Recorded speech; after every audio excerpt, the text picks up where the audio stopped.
Marcelo Battistuzzi of Brazil, the winner at Brands Hatch, starts from pole, but as the green lights come on, he has to fight a huge power slide to get away from the grid.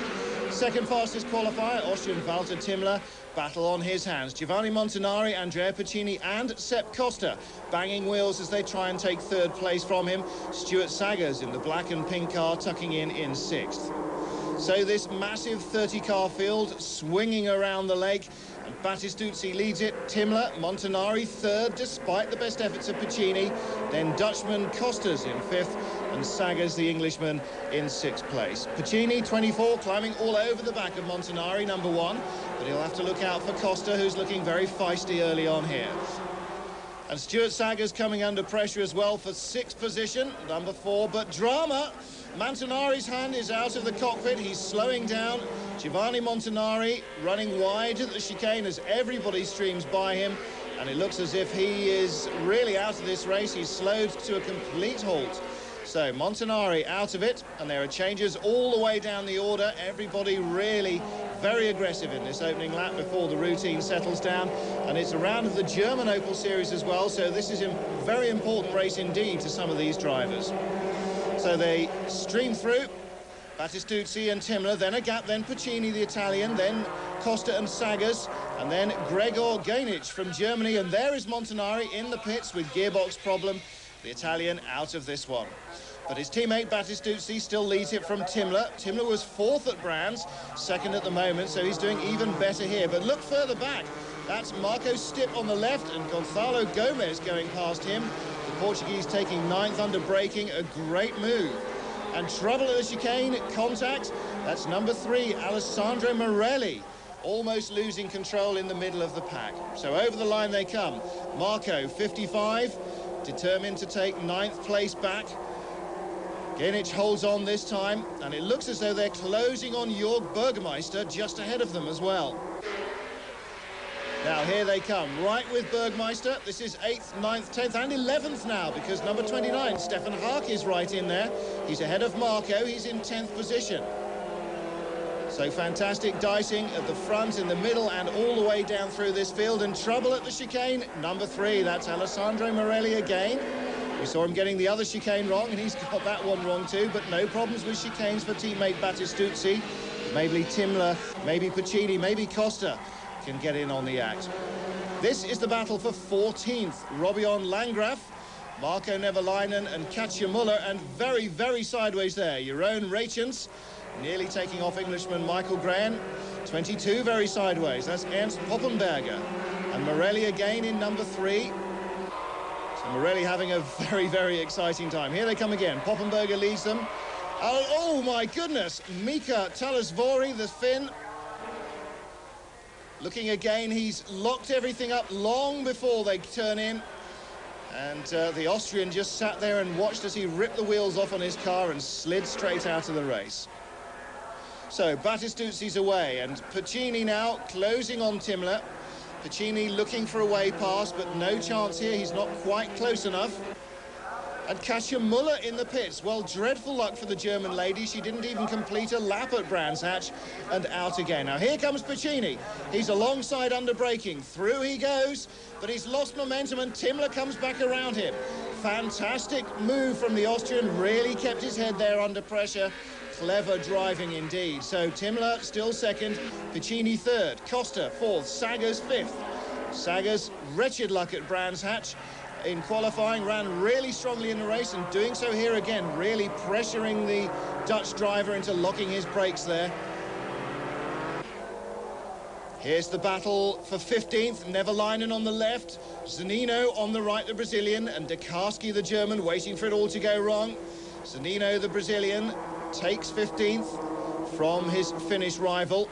But was that rain on the camera lens there? It looks dry here as the leaders come by. As you can see, they're all still on slick tyres. It started as a dry race, but rain now could be a real drama for them.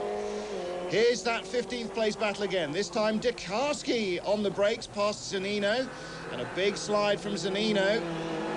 Well, yes, water droplets on the lens. Well, it's definitely raining here. Well, that's not slowing Nevalainen down. He's out braking Zunino as well, but Zunino, not a man to give up. And fighting back all the way, wheel by wheel, out of the chicane they come and onto the straight. Nevalainen and Zunino side by side. Great racing. Nevalainen has the line. He'll have to be brave on the brakes. He is. And Zunino is forced back.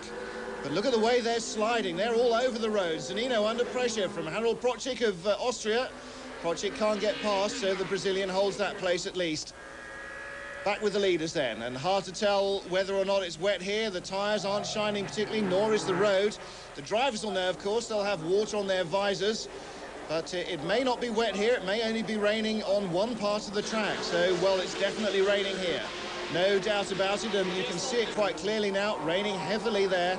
So, Battistuzzi, Thimmler and Piccini now spreading out. Thimmler, the Austrian, they're leaving tracks on the road, so you can see it's wet here as well. The Austrian dropping back, and very sensibly too as well. The leader was wiping his visor there. Well, big slide for Justin Sunkel, and he's already lost his nose as well. The leaders sliding out of the chicane onto the start-finish straight. They're on the walkie-talkies, clearly discussing the weather, the officials. It's over half distance, so they could stop the race if they wanted, if they thought it wasn't safe to continue and declare a result. But everybody now has to be very careful indeed. Mirko Israel, the German, out of 11th place, rejoins. For Battistuzzi now, real pressure, not from behind, but from inside. He's got to keep going. It's very wet here. And that's Nevalainen running out of road. And Stuart Saggers as well. Saggers trying to get past the fishtailing Italian Piccini, and Saggers runs out of road as well. Well, that contact put him out. And everybody's at it now. Rain is really falling very heavily, and cars scrabbling for grip. With the no tread on these slick racing tyres, it really is almost like driving on ice. Battistuzzi's got to keep it together. Thimmler's dropped well away. Battistuzzi must stay on the road and keep up some kind of pace. This rain really coming down now heavily. That's one of the Campos team cars, number 9. That's Zunino. We saw him in action earlier. Spinning and recovering very well indeed, but the red flags are awaiting the leader. They're going to stop the race. Well, no doubting that is the sensible decision now, to stop it before all these spins result in somebody getting injured. So as Battistuzzi crosses the line, delighted, I'm sure, and probably relieved in equal measures. Delighted to have taken his second win in 2 starts, and certainly relieved not to have to slither around the final 3 laps. So Battistuzzi delighted to win, Thimmler second, Piccini third, and those 3 particularly, I think, showing commendable wisdom not to push home the race battle when conditions really didn't allow it.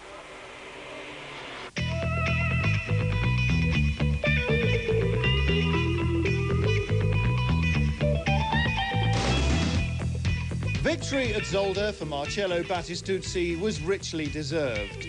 After a good showing in the first race at Brands Hatch, where he qualified 3rd and came through to win, the young Brazilian came to Belgium full of enthusiasm.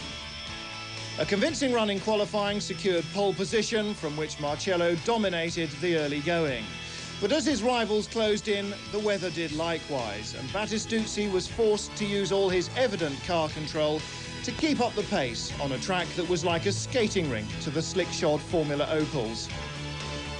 Happy to win at Brands, at Zolder he was thrilled. This is the best race I ever did. Last race I won, race in the wet, and I did well in 70 dry, but this was special for me because it was a lot of pressure in the race, a lot of pressure, the track changing, and it's nice to get the driver today. Can you name this American IndyCar competitor who drove in the 1989 Formula Opel Euro Series? We'll have the answer for you in a moment.